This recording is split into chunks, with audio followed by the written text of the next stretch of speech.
Beneath the waves lie the silent ruins of entire cities. These lost coastal settlements, once vibrant hubs of trade and life, have been hidden for centuries by shifting shorelines and rising seas. This video will guide you through their incredible rediscovery, showing you how cutting-edge technology is pulling these ghost cities back from the abyss. You will see how satellites and sonar are now reading the landscape like a historical document, uncovering streets and structures invisible to the naked eye. We will travel from the sunken ports of the Mediterranean to the drowned towns of the North Sea, unraveling the environmental forces that consumed them. How did a prosperous metropolis simply vanish overnight? What secrets are preserved in the mud beneath the seafloor? By the end, you will understand how our view of the past is being dramatically rewritten, one digital map at a time. What forgotten story from the deep would you most want to hear? A coastline is far more than a simple line on a map. It is a living, breathing entity, constantly reshaped by immense natural forces. To understand how a bustling port can vanish beneath the waves, we must first see the shore as geologists do, as a dynamic and ever-changing frontier. The ground beneath our feet is not always stable. After the immense weight of ancient glaciers melted away, the land itself began to slowly rise in a process called post-glacial rebound.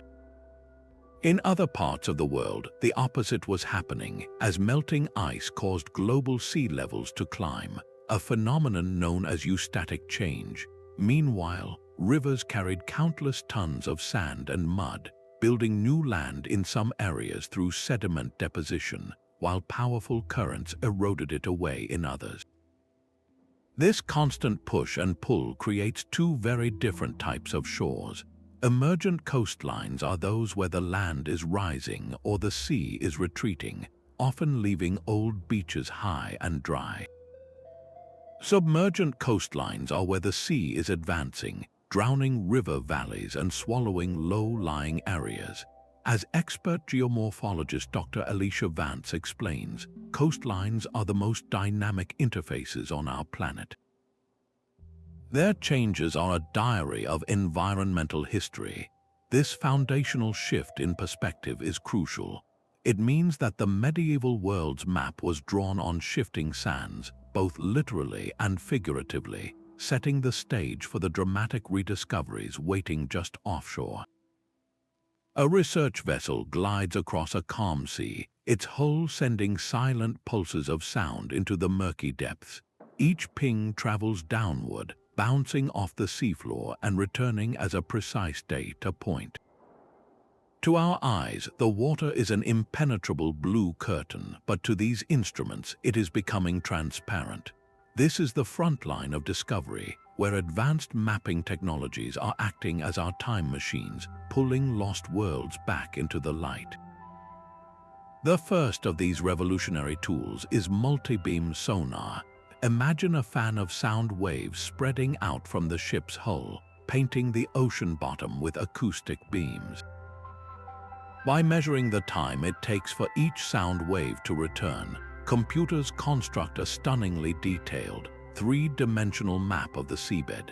This high-resolution bathymetry can reveal the subtle bumps and ridges that are all that remains of ancient streets and building foundations. It gives us the shape of the lost landscape. For shallower waters, another technology takes over. LIDAR, which stands for light detection and ranging, uses laser pulses instead of sound. Mounted on aircraft, it can penetrate clear water and even see through gaps in vegetation, mapping the Earth's surface with incredible precision. This is how we find the faint outlines of settlements now hidden beneath coastal forests or sandy beaches. Where sonar maps the deep, LIDAR charts the shallows, revealing what was lost just offshore. But what about structures completely buried under layers of mud and sand? That is where magnetometry comes in. This device acts like a super-sensitive metal detector, but for the Earth's magnetic field. It is towed behind a boat and measures tiny disturbances in that field. A buried stone wall, a forgotten hearth, even a sunken shipwreck, all create a distinct magnetic anomaly. It is a way of seeing through the sediment to find the fingerprints of human activity hidden below. Each tool has its own strength, and often they are used together. In the Wadden Sea, the legendary city of Rungholt was long thought to be a mere folktale, a medieval Atlantis punished for its sins. Then side-scan sonar, a cousin to Multibeam, revealed a sprawling pattern of mounds and ditches on the seafloor. These were the field boundaries, canals, and foundations of the real Rungholt, a prosperous trading port swallowed by a storm surge in the 14th century. The data did not just confirm a legend, it brought a lost community back into the historical record. These are not merely tools, they are our guides to a sunken world, allowing us to read a landscape we can no longer walk upon. The mournful chime of submerged bells is more than just a local ghost story. It is an echo from a world that vanished beneath the North Sea. Off the coast of Suffolk lies the sunken skeleton of Dunwich, a place that was once one of England's most important ports. In its 13th century prime, Dunwich was a powerhouse of the wool trade, a bustling hub with a population in the thousands, rivaling London itself. It boasted a grand harbour, several monasteries, and at least a dozen churches, all standing proudly atop towering clay cliffs. This was no minor settlement, it was a medieval metropolis. Yet its very foundation held a fatal weakness. The cliffs were not solid rock, but soft, unstable layers of sand and clay, perpetually under assault by the sea. The town's golden age was brutally cut short by a series of catastrophic storms. The Great Storm of 1287 was a turning point, a single night of fury that demolished much of the harbour area and swept entire neighbourhoods into the water. More storms followed over the next century, each one gnawing another piece of the town away. Streets, homes, and churches crumbled over the eroding cliffs, their rubble swallowed by the relentless waves. By the end of the medieval period, most of Dunwich was gone, its memory fading into legend. For centuries, its true scale was forgotten, until modern mapping gave the lost city a voice. Detailed sonar surveys have now painted a heartbreakingly clear picture of the seabed. The scans reveal the ghostly outlines of streets, the foundational blocks of its many churches, and the crumbled remains of the monasteries that once defined its skyline. We can now trace the layout of the old town, seeing where the market square once thrived and following the route of the main thoroughfare that led to the vanished harbour. This digital blueprint does more than confirm the legends. It restores Dunwich to its rightful place in history, not as a myth, but as a real community whose tragic story is written on the ocean floor. The Legend of Rungholt is a ghost story written in water and whispered by the wind. For centuries, it was Germany's Atlantis, a cautionary tale of a city swallowed by the sea as punishment for its wealth and pride. Historical records and folk songs described a place of immense prosperity, its fortunes built on the white gold of salt, harvested from peat bogs and traded across northern Europe. This was no simple village, but a bustling hub of merchants and sailors, its success seemingly inviting a moral lesson about hubris. The great drowning of men, a monstrous storm surge that struck the North Sea coast in 1362, was said to have been its divine retribution, wiping the decadent town from the map in a single, terrible night. For generations, the story lived on in local lore, a mythical city lost beneath the tidal mudflats. Then, the maps began to speak. Modern geophysical surveys across the Wadden Sea have done more than just find a few old bricks. They have resurrected the entire cultural landscape of Rungholt. Using magnetometers and sonar, researchers have traced the outlines of a sophisticated community. The data reveals a network of drainage ditches and field boundaries, showing how the inhabitants carefully managed their low-lying land. More strikingly, the surveys pinpointed the foundations of buildings, including a possible church, and the remnants of a crucial tidal barrier that may have failed during the storm. This was not a myth, but a meticulously organized town, perfectly adapted to its environment until that environment turned against it. The rediscovery validates centuries of oral history, transforming a fable into a tangible, tragic reality.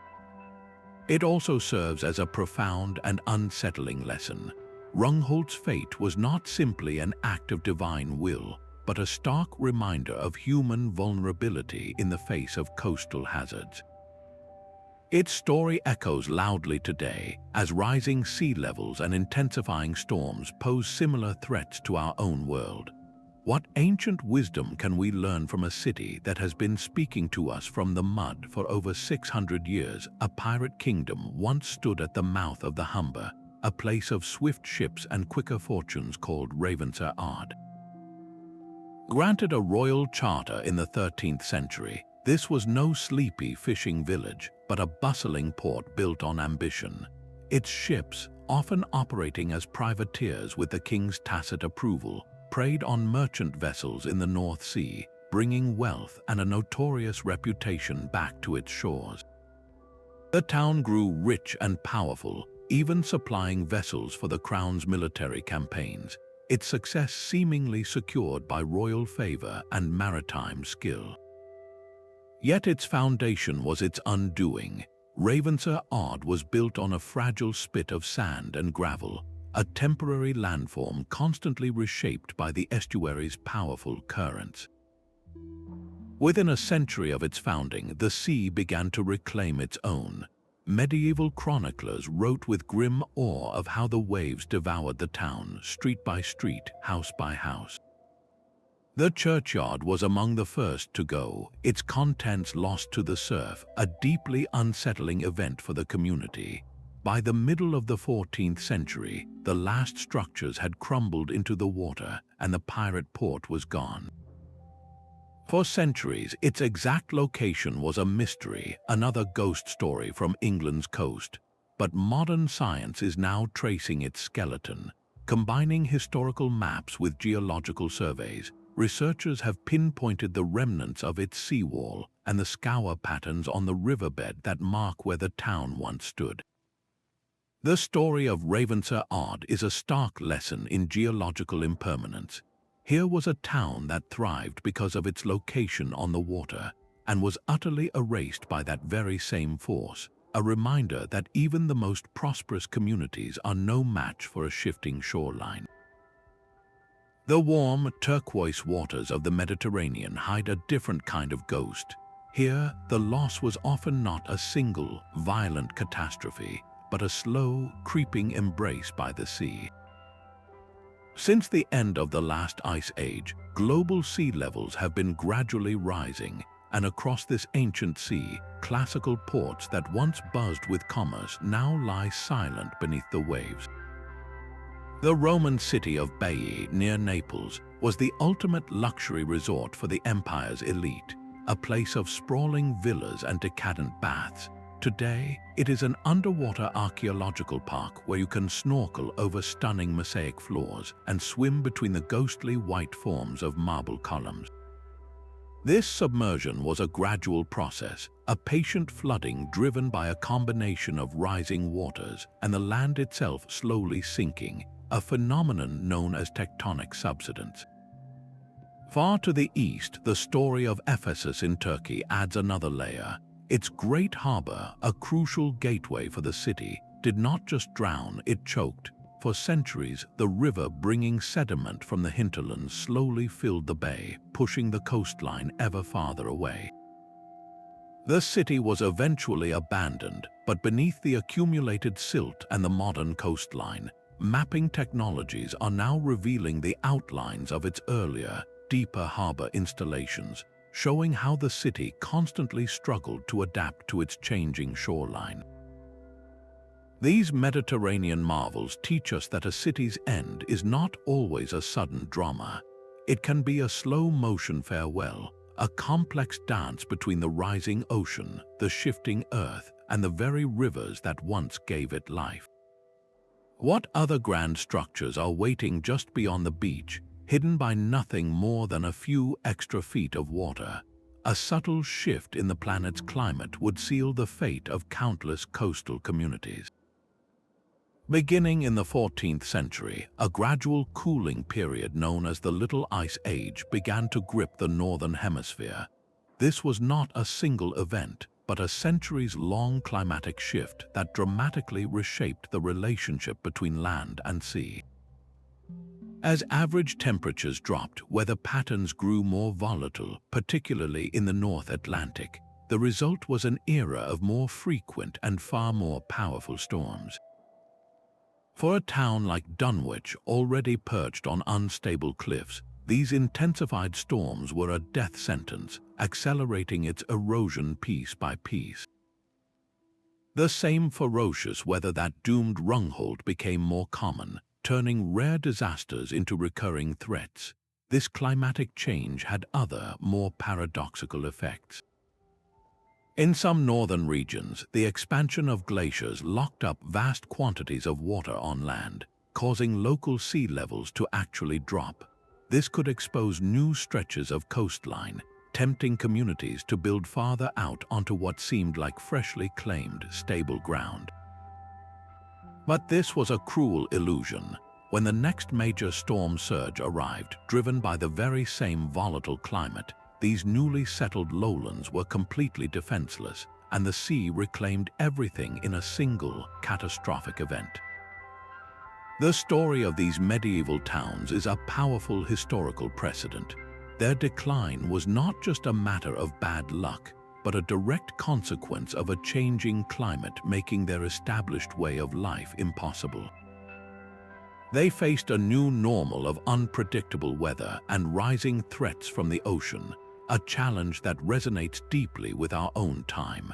How do we learn from the silent testimony of these sunken cities, whose struggles against a shifting world are now being heard for the very first time? To understand the final moments of a coastal city, we need to read a story written not in stone but in mud. Deep beneath the seabed or buried in coastal plains, scientists recover long, cylindrical cores of sediment.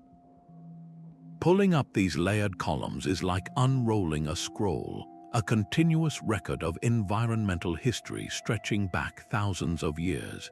Each distinct layer represents a different era, a new chapter in the life of that landscape.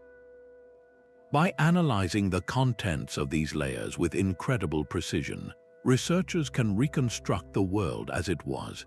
They sift through microscopic pollen grains to determine what plants were thriving, identifying the signature of cultivated crops that point to human habitation. They study the tiny shells of marine organisms called foraminifera, whose presence in a layer that was once dry land marks the exact moment the sea rushed in. They even examine chemical isotopes that act as proxies for past temperature and rainfall. A dark band rich with charcoal could be the footprint of a hearth from a long-lost home, while a sudden, thick layer of sand might tell the tale of a single, catastrophic storm surge that buried a community. This technique provides the crucial timeline for our sunken cities. It tells us not only where a settlement like Rungholt was located, but how quickly it vanished. Was it a gradual retreat over generations, or a single, violent event that erased it in a day? The sediment core holds the answer, offering a chronological backbone that turns legend into dated history and giving a voice to the very ground that witnessed these profound changes. A laser pulse streaks down from an aircraft, piercing the clear, shallow water to strike the seabed below. This is the magic of LIDAR, a technology that acts like an X-ray for the landscape, revealing secrets hidden by both water and time. Light detection and ranging works by measuring the time it takes for millions of these laser beams to bounce back from the ground. The result is a breathtakingly precise, three-dimensional map of the Earth's surface, accurate down to a few centimeters. For archaeologists, this is nothing short of revolutionary. Where dense coastal forests or murky shallows once blocked their view, they can now see the subtle, human-made contours of the land. A barely perceptible linear ridge might be the ghost of a forgotten defensive wall. A long, gentle depression running straight through a modern field could be the sunken track of an ancient road. LIDAR strips away the clutter of the present to expose the skeleton of the past. This powerful wide-area survey capability has turned places once considered empty into hotspots of discovery. A stunning example lies off the coast of southern Greece, where LIDAR surveys helped fully map the sunken city of Pavloptri. This is not a scattered collection of ruins, but the intact blueprint of an entire planned Bronze Age town. The detailed scans revealed a complex street grid, the outlines of courtyards, and the foundations of tombs and buildings, all laid out more than 3,000 years before our modern era. It shows a level of urban organization that was previously invisible, forcing us to reconsider the sophistication of these early coastal societies. With LIDAR, archaeologists are no longer limited to painstaking, meter-by-meter excavations. They can now scan vast stretches of coastline efficiently, identifying promising sites from the air before a single shovel ever touches the ground. What other planned towns, what other intricate street patterns, are waiting to be discovered beneath the thin veil of water or a blanket of trees? While sonar maps the shape of the seabed and LIDAR reveals surface contours, another technology can see through the Earth itself. Magnetometry detects the faintest whispers of past human activity by reading the planet's magnetic field. Every time our ancestors lit a fire, built a kiln, or even dug a ditch, they left behind a tiny, permanent magnetic signature. Fired materials like bricks, pottery, and hearthstones record the Earth's magnetic field at the moment they cooled, creating small, localized anomalies. Even the simple act of filling a pit with different soil or building a stone foundation disturbs the natural magnetic field of the ground. A magnetometer is a supremely sensitive instrument that measures these minuscule variations as it is towed over a site. The result is not a picture, but a detailed map of magnetic highs and lows that an expert can read like a secret code.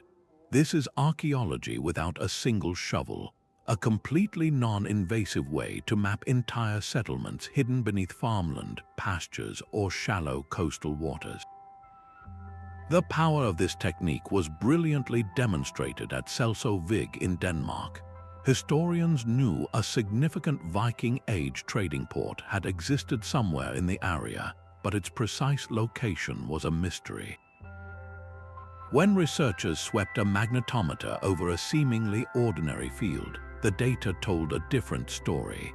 The scans revealed the sharp, geometric outline of a large longhouse, the central hall of a powerful chieftain. Surrounding it were the clear magnetic signatures of smaller workshops, storage buildings, and even fencing, sketching out a complete manorial estate that had been invisible for centuries.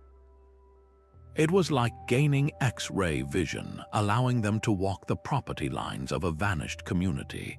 This magnetic fingerprinting gives us more than just the location of walls. It reveals the ghostly blueprint of daily life, showing us where people worked, cooked, and lived, all without disturbing a single blade of grass. The magnetic whispers of a hearth and the deep grooves of a sunken street all point to a single, compelling question. Why would entire communities choose to build their futures on such unstable ground? The answer lies in a powerful economic calculation, a gamble where the potential for immense wealth outweighed the ever-present danger of the sea. These lost cities were not built in hazardous locations by accident. They were deliberately placed there because the coastline was the medieval equivalent of a modern economic superhighway. Direct access to the sea meant everything. It was the only efficient way to move large quantities of goods across long distances. A coastal location positioned a town at the nexus of global trade networks, connecting it to markets hundreds of miles away. This was not just about convenience, it was about survival and prosperity in a competitive world. A merchant in Dunwich could load his ship with high-quality English wool and sail directly to the textile centers of Flanders, returning with luxury goods that could be sold for a fortune inland. The sea was his road and his town was the toll gate. Beyond trade, the coastal waters themselves were a treasure chest. The North Sea and the Baltic were teeming with herring, a vital source of protein that could be salted, preserved, and traded across a continent where meat was often scarce. A town with a good harbor could build an entire economy on this silver harvest. Then there was the strategic value. A port like Ravenser could control the mouth of a major river, demanding fees from passing ships and offering a safe haven for a king's navy. The economic incentives were simply too powerful to ignore. Look at the specific industries that defined these ghost towns. Rungholt's wealth was literally carved from the earth, its prosperity built on salt. The peat bogs of the region were flooded with seawater, and the sun would evaporate the water, leaving behind precious salt crystals. This white gold was essential for preserving food, and it gave Rungholt a monopoly over a commodity everyone needed. Its location was perfect for this industry, but it also placed it perilously low in the landscape. Similarly, Dunwich's entire identity was tied to the wool trade, an industry that relied entirely on its port to export raw wool and import finished cloth. The very source of their incredible wealth was the same force that would eventually consume them. This creates a haunting tension that echoes through the centuries. These communities made a rational choice, betting that their engineering skill and the favor of the weather would protect their investments. They built seawalls, they dredged harbors, and they prayed. For generations, the gamble paid off, creating centers of culture and commerce. But the coastline is a restless partner, and when the environmental conditions shifted, when the great storms came, the house always wins. We are left to ponder the same difficult balance today, as modern cities glitter on shorelines around the world, built on the very same economic logic that once sustained their sunken predecessors. But the true story of these sunken cities is not written in stone or mud. It is written in the lives of the people who called them home. For every street swallowed by the sea, there was a family who lost their house. For every vanished harbor, there was a merchant who lost their livelihood. The human dimension of this loss is the final, and perhaps most moving, chapter of their history. We can read their struggle in the sparse but telling historical records that survive. In the years following the great storms, tax rolls from inland towns show a sudden, sharp increase in new residents with distinctive surnames from the Dunwich area. These were not random wanderers, they were a community in exile, carrying their skills and their memories with them to safer ground. The people of Rungholt, their world erased in a single night, likely scattered across the region, their collective trauma immortalized in the haunting folk songs that warned of the drowned city's bells. The dissolution of Ravenser was so complete that its former residents are noted in legal documents petitioning for relief from port taxes elsewhere, their economic lifeblood severed. How do you rebuild when your entire town, your church, your marketplace is simply gone? The evidence points to a pattern of resilience through dispersal. People did not vanish, they migrated. They took their knowledge of trade, their seamanship, and their craftsmanship to other, more stable ports, slowly integrating into new communities while undoubtedly carrying the ghost of their old home within them. This process was not just a physical relocation, but a profound psychological and cultural shift. The loss of a sacred space like a church or a graveyard represented a severing of ancestral ties, a deep wound to a community's identity. Yet they persevered. This historical resilience offers a powerful, if sobering, lesson. These medieval communities faced a sudden, irreversible change to their environment and were forced to adapt. Their experience mirrors the challenges faced by coastal populations today, where the question of managed retreat is no longer theoretical. The story of these lost cities is ultimately a human story, a testament to our ability to endure even when the very ground beneath our feet is taken by the sea. For generations, the only evidence of these cities was the sound of a bell, heard by fishermen on quiet mornings. Long before any scientific instrument charted the seabed, the memory of these places was kept alive not in books, but in stories passed down through families. These were not just tales, they were a form of collective memory, an oral map of a tragedy. The Legend of Rungholt is perhaps the most powerful example. For 600 years, the story was told of a wealthy and arrogant city, its inhabitants so prideful that they mocked a beggar. As punishment, the tale goes, the sea swallowed the entire town in a single storm. A specific detail persisted, the story of the mayor's golden spur, a symbol of his vanity, lost forever to the mud. This narrative served a dual purpose. It was a moral lesson about hubris, but it was also a geographical warning, a way for communities to remember that a prosperous town once stood in that very spot, a place now claimed by the tides. These myths were a vital coping mechanism, transforming a random natural disaster into a story with meaning and a cautionary edge. The incredible part is how modern discovery has so often confirmed the geographical heart of these legends. The same magnetic surveys that found Rungholt's foundations also revealed a raised, linear structure interpreted as a crucial sea dike. This aligns perfectly with the folk belief that the town's protective barriers failed. The stories were not literal truth, but they were built upon a bedrock of real events and a real landscape. They preserved the where and the how long after the physical proof had vanished. This creates a profound dialogue between past and present, where the song of a drowned city's bells guides a research vessel to the very spot where those bells now lie silent. Long before the first stones of Dunwich were laid, an entire world existed beneath the North Sea. This was Doggerland, a vast, low-lying plain that connected Britain to the European continent, a landscape of rolling hills, forested valleys, and meandering rivers. For thousands of years, it was home to Mesolithic hunter-gatherers who tracked game through its dense woodlands and fished in its abundant waterways. Today, this entire country lies submerged, its story locked beneath the waves. Modern seismic surveys, which use sound waves to create images of the rock and sediment layers deep below the seafloor, have mapped this lost world in astonishing detail. The data reveals the ghostly channels of great rivers like the Rhine and Thames, tracing their ancient courses across the plain.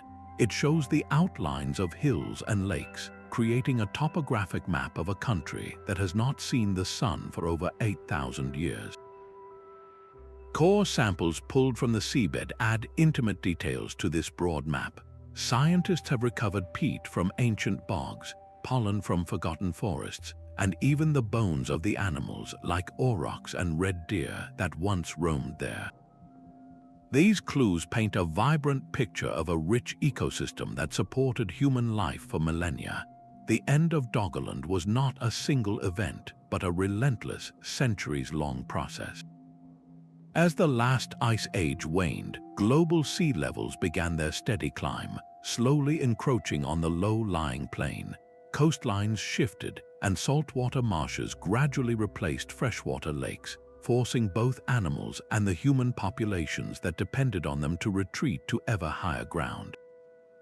Then, around 6,150 BC, a final, catastrophic blow fell. a massive underwater landslide off the coast of Norway, known as the Storegga Slide, triggered a devastating tsunami that swept across the remaining parts of Doggerland. The wave would have been a wall of water roaring into the river valleys and forests, a sudden, violent punctuation mark in the story of a slow drowning. This deep time precedent is crucial for understanding the fate of the medieval cities that would follow. Doggerland demonstrates the two primary forces that shape coastal destiny: the inexorable, patient rise of the sea and the occasional, furious strike of a cataclysm. The communities of Doggerland faced the same fundamental challenge as those in Dunwich and Rungholt, living on a frontier that was always, inevitably, temporary. Their story, now being read from the seabed, is the original chapter in humanity's long and evolving relationship with a shifting shore. The grandeur of Rome demanded a harbor to match its power. At the mouth of the Tiber River, Emperor Claudius began a project of staggering ambition, the creation of Portus. This was not a simple dock, but an artificial harbor basin carved from the coastline, protected by a massive breakwater and a legendary lighthouse to guide the grain ships from Egypt and North Africa.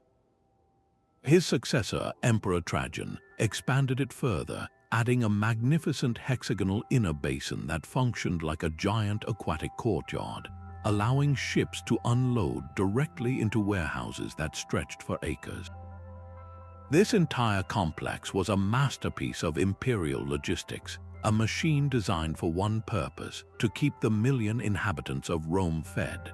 For centuries, it worked flawlessly, a symbol of Roman engineering's triumph over nature.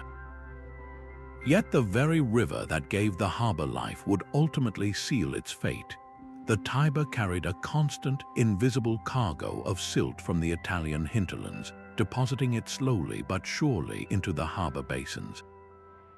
This was not a dramatic collapse but a gradual suffocation. With each passing year, the water grew shallower. The great grain ships, which required deep drafts, could no longer approach the docks. The meticulous surveys of sediment cores tell this story in heartbreaking layers, showing the clean sand of the active harbor slowly being replaced by the thick, organic mud of a stagnant marsh. The brilliant engineering that defied the sea could not hold back the land. What was once the bustling heart of imperial commerce became a swampy backwater, plagued by illness and abandoned. The slow death of Portus was more than the loss of a port. It was a critical blockage in the main artery of the Roman Empire, a quiet contributor to the city's slow economic strangulation. It stands as a humbling lesson in the long game that nature always plays, where even the greatest human achievements can be patiently reclaimed by the relentless, silent flow of mud and time. The sea routes of the Vikings were not just paths for raids, but the lifeblood of a sprawling commercial network.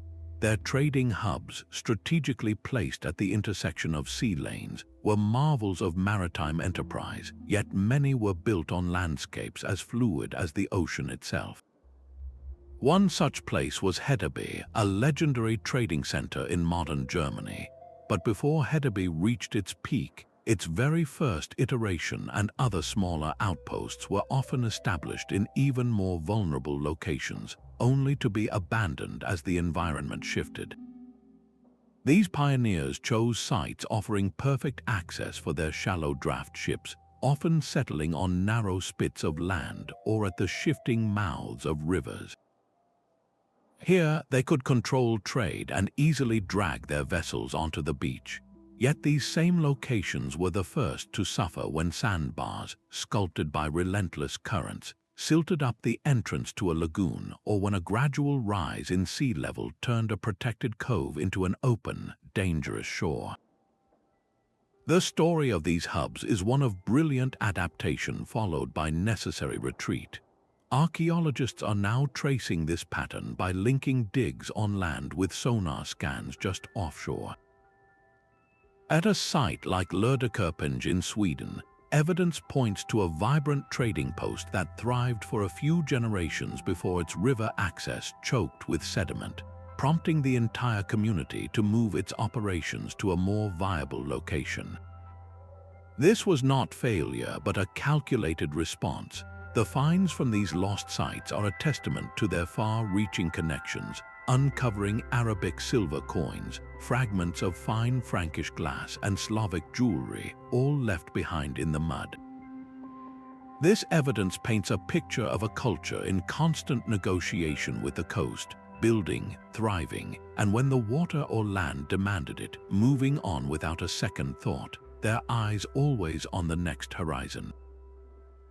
Sometimes the ground itself gives way. While shifting seas and fierce storms claimed many coastal towns, other settlements faced a more profound threat rising from the very foundations of the Earth. The immense, slow-moving plates of our planet's crust can push land upward into mountains or pull it downward into the sea, a process called tectonic subsidence.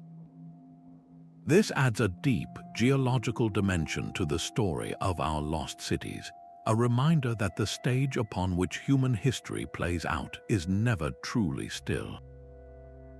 The ancient Greek city of Helike provides a stunning and tragic example. In the winter of 373 BC, the entire city, a powerful member of the Achaean League, was obliterated in a single night.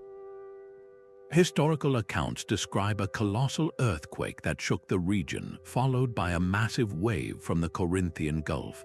When the sun rose, Helike was gone, submerged beneath the sea. The city was so completely lost that its location became a mystery for centuries, a tale told by ancient writers that many considered a myth. Its rediscovery in the late 20th century, buried under layers of sediment in a coastal plain, confirmed the catastrophe. Helike's fate is a paradigm of sudden tectonic violence, where the land did not just erode, it fractured and sank. This story, though from classical antiquity, sets the stage for understanding quieter, ongoing tectonic shifts that shaped the medieval world. Along the coasts of the eastern Mediterranean, particularly in areas of modern-day Turkey and Greece, the slow, persistent sinking of the land has been a constant, if invisible, force. Byzantine ports that were thriving centers of trade in the early medieval period gradually found their harbors growing shallower and more difficult to access. In some cases, this was not because the sea was rising, but because the land they were built upon was slowly descending. This tectonic subsidence acted as a silent partner to rising sea levels, accelerating the drowning of low-lying areas and undermining coastal defenses. A quay that was built at sea level in the 6th century could be completely underwater by the 12th, not from a single disaster, but from the inexorable millimeter-by-millimeter sinking of the coastline. This process complicates the narrative, showing that environmental change is not a single force, but a chorus of them, with some of the deepest voices coming from within the planet itself. The story of Helike and the subsiding Byzantine coast reminds us that the map of our world is not fixed, but is drawn on a parchment that is still being stretched and crumpled by forces far beyond our control. What other cities have been lost not just to the water, but to the slow, sinking breath of the earth? The ocean's most formidable weapon is not its stormy rage, but its patient persistence. Coastal erosion is a slow-motion disaster, a silent war of attrition fought wave by wave, grain of sand by grain of sand. It works through a combination of relentless forces. The sheer hydraulic power of crashing waves compresses air into cracks in a cliff face, prying rocks apart from within. Abrasion grinds the shoreline down as waves hurl sand and pebbles against the base, acting like natural sandpaper. Meanwhile, weathering from rain and frost steadily weakens the clifftop, loosening the soil and rock until entire sections are ready to collapse. This is not a single event, but a constant background hum of destruction. To see its power, we can look to the Holderness coast in eastern England, one of the most rapidly eroding places in all of Europe. Historical maps compared to modern surveys tell a startling story. Since Roman times, this coastline has retreated by several miles. Where prosperous villages like Old Waxholm and its church once stood, there is now only empty sea. The process is so relentless that farmers have watched their fields literally disappear over the cliff edge, the land they cultivated for generations consumed in a single stormy season. This incremental loss made locations that were safe for centuries suddenly and terrifyingly vulnerable. A community could thrive for generations on a seemingly stable headland, only to find that the safety margin their ancestors relied upon had been completely erased within a few decades. The story of these slowly vanishing villages creates a direct and urgent link to our present. From the ancient cliffs of Holderness to the modern beaches of Florida, the same mechanical forces are at work, reminding us that the border between land and sea has always been, and will always be, a temporary line in the sand. A single, radical idea can reshape our view of the ancient world.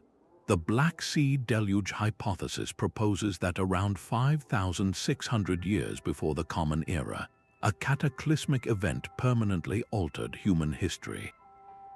The theory suggests the Black Sea was originally a much smaller freshwater lake, isolated from the world's oceans. Then, as glaciers melted and global sea levels rose, the Mediterranean Sea finally breached the natural dam at the Bosphorus Strait. What followed was not a gentle trickle, but a thunderous, unstoppable torrent. It is envisioned as a waterfall 200 times more powerful than Niagara Falls, roaring for months on end, pouring seawater into the basin below. The shoreline would have retreated by as much as a mile each day, inundating an area the size of Florida and potentially displacing the early farming communities that had settled along its fertile edges. Proponents of this theory suggest the cultural trauma of this event was so profound it echoed for millennia, becoming the root of the great flood myths found in traditions from the Epic of Gilgamesh to the story of Noah's Ark. It is a narrative of almost biblical proportions, offering a scientific explanation for one of humanity's most enduring legends. Yet, this grand theory remains one of the most fiercely debated topics in modern archaeology and geology. The central question is one of speed and scale. Was it a sudden, catastrophic flood that forced a mass migration, or was it a slower, more gradual process of rising waters that communities had generations to adapt to? The search for answers lies deep beneath the waves, in the silent mud of the seafloor. Sophisticated coring expeditions have retrieved sediment samples that tell a complex story. Some layers contain the shells of freshwater mollusks, abruptly replaced by layers with saltwater species, a clear sign of a major environmental shift.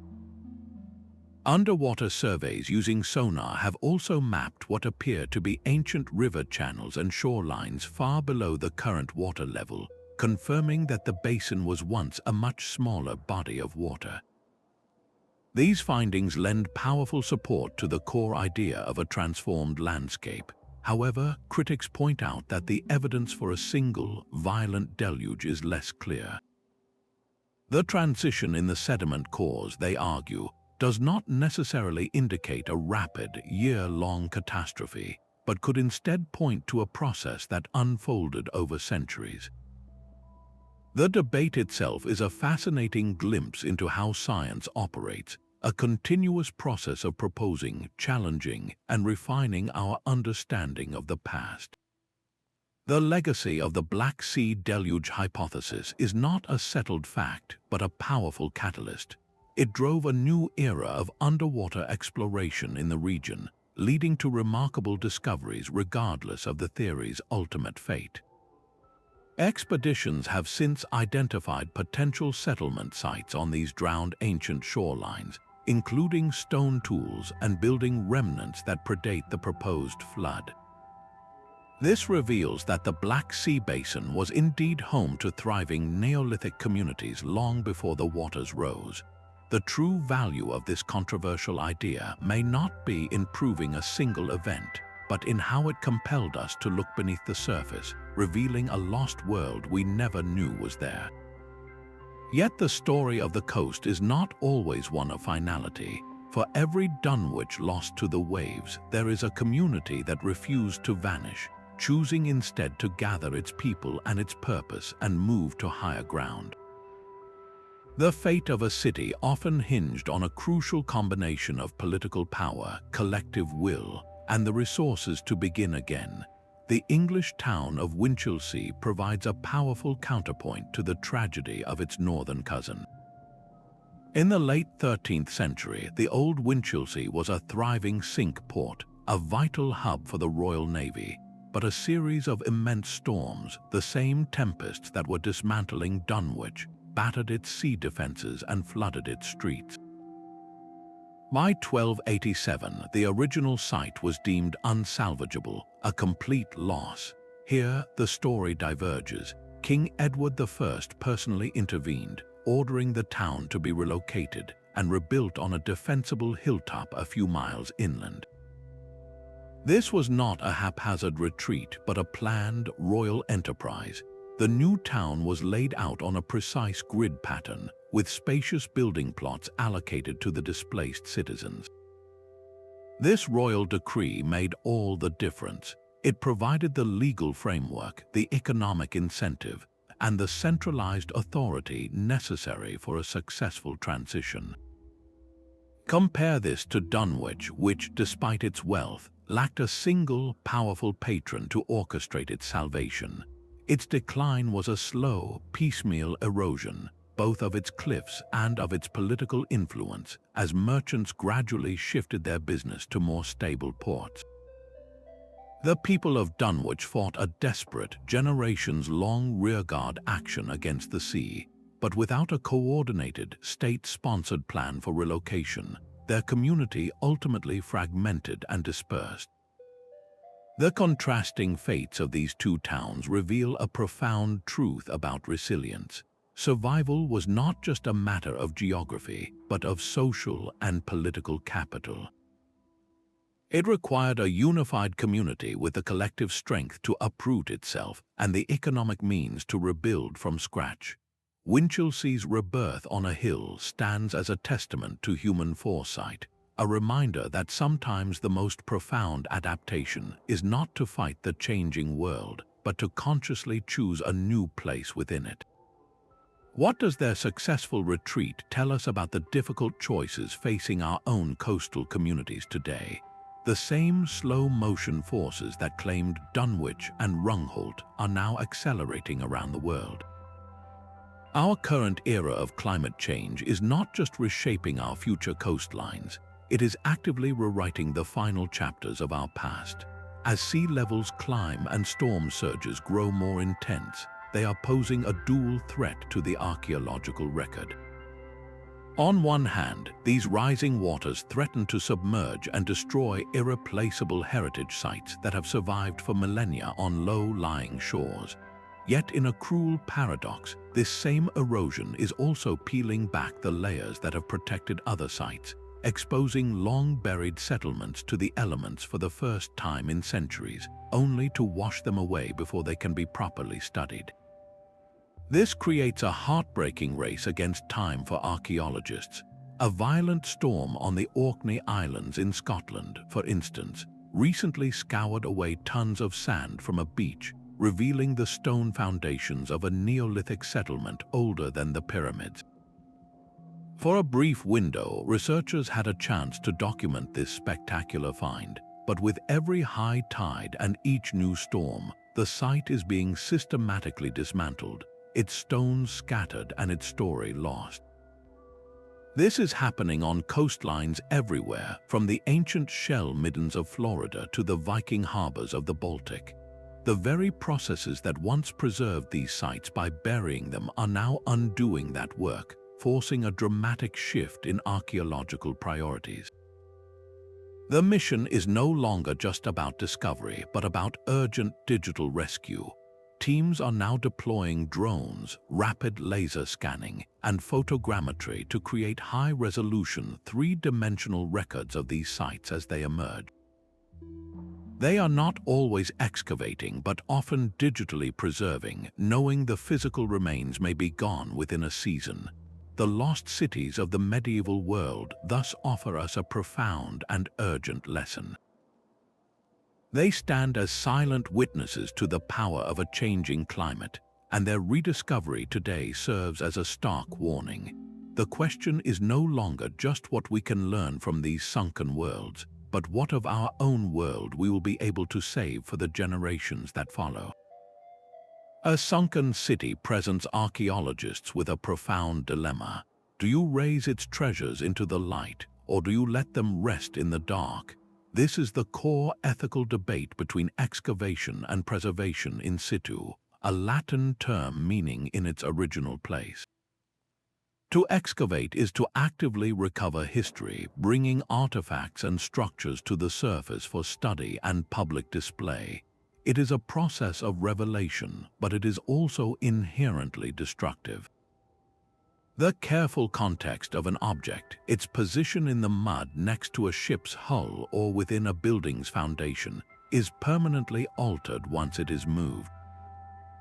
Furthermore, materials that have been stabilized for centuries in the cold, dark, low-oxygen environment of the seabed can deteriorate rapidly when exposed to air and light. A perfectly preserved wooden beam can warp and crack, and metal can corrode away in a matter of years.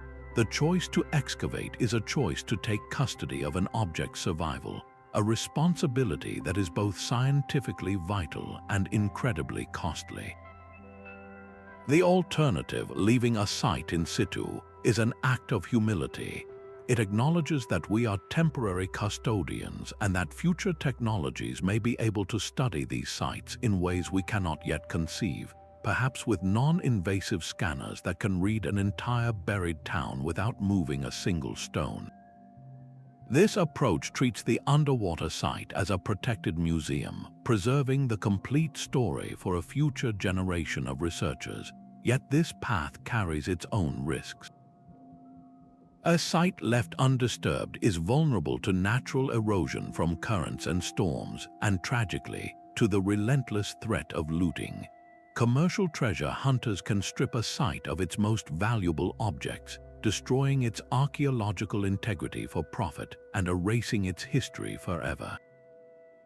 To navigate this difficult balance, the global community established the UNESCO Convention on the Protection of the Underwater Cultural Heritage.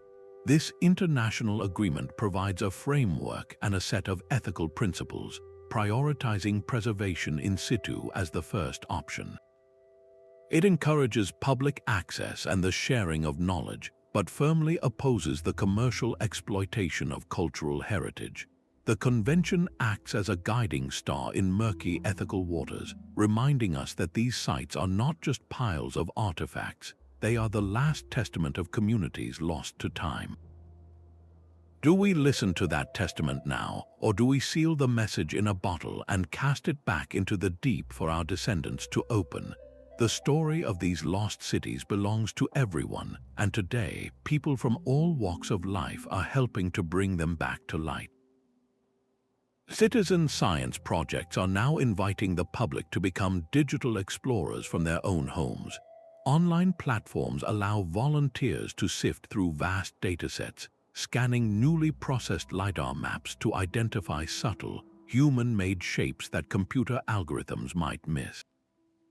A faint rectangle in a field could be the foundation of a longhouse, or a gentle depression might mark a forgotten canal. This collective effort, where thousands of eyes examine the landscape, is uncovering clues at an unprecedented pace, turning a global audience into active partners in discovery. But what if you could not only see these sites on a map, but actually step into them? This is the power of virtual reconstruction. Using the precise data gathered from sonar, magnetometry, and archaeological digs, digital artists and programmers rebuild these worlds in stunning three-dimensional detail. Now you can take a virtual walk along the cobbled streets of a medieval Dunwich, hearing the sounds of the marketplace and seeing the sunlight glance off the roofs of its many churches. You can stand on the quay of the great Roman harbour at Portus, watching digital reconstructions of grain ships being unloaded in the hexagonal basin. These immersive experiences do more than just visualize the past. They forge an emotional connection, transforming abstract data into a tangible, walkable history. This is archaeology democratized, where anyone with an internet connection can explore, learn, and contribute to preserving the memory of places that the sea once took away. A single data point on a map is a solitary clue, but it cannot tell the whole story. The true magic of rediscovering these lost worlds happens when different kinds of knowledge collide and merge. A geologist holds a core sample, reading the layers of sand and mud like chapters in a book to determine exactly when the sea rushed in. At the very same moment, a historian in a distant archive finds a crumbling legal scroll that mentions the name of the town's mayor, a real person who governed a thriving community.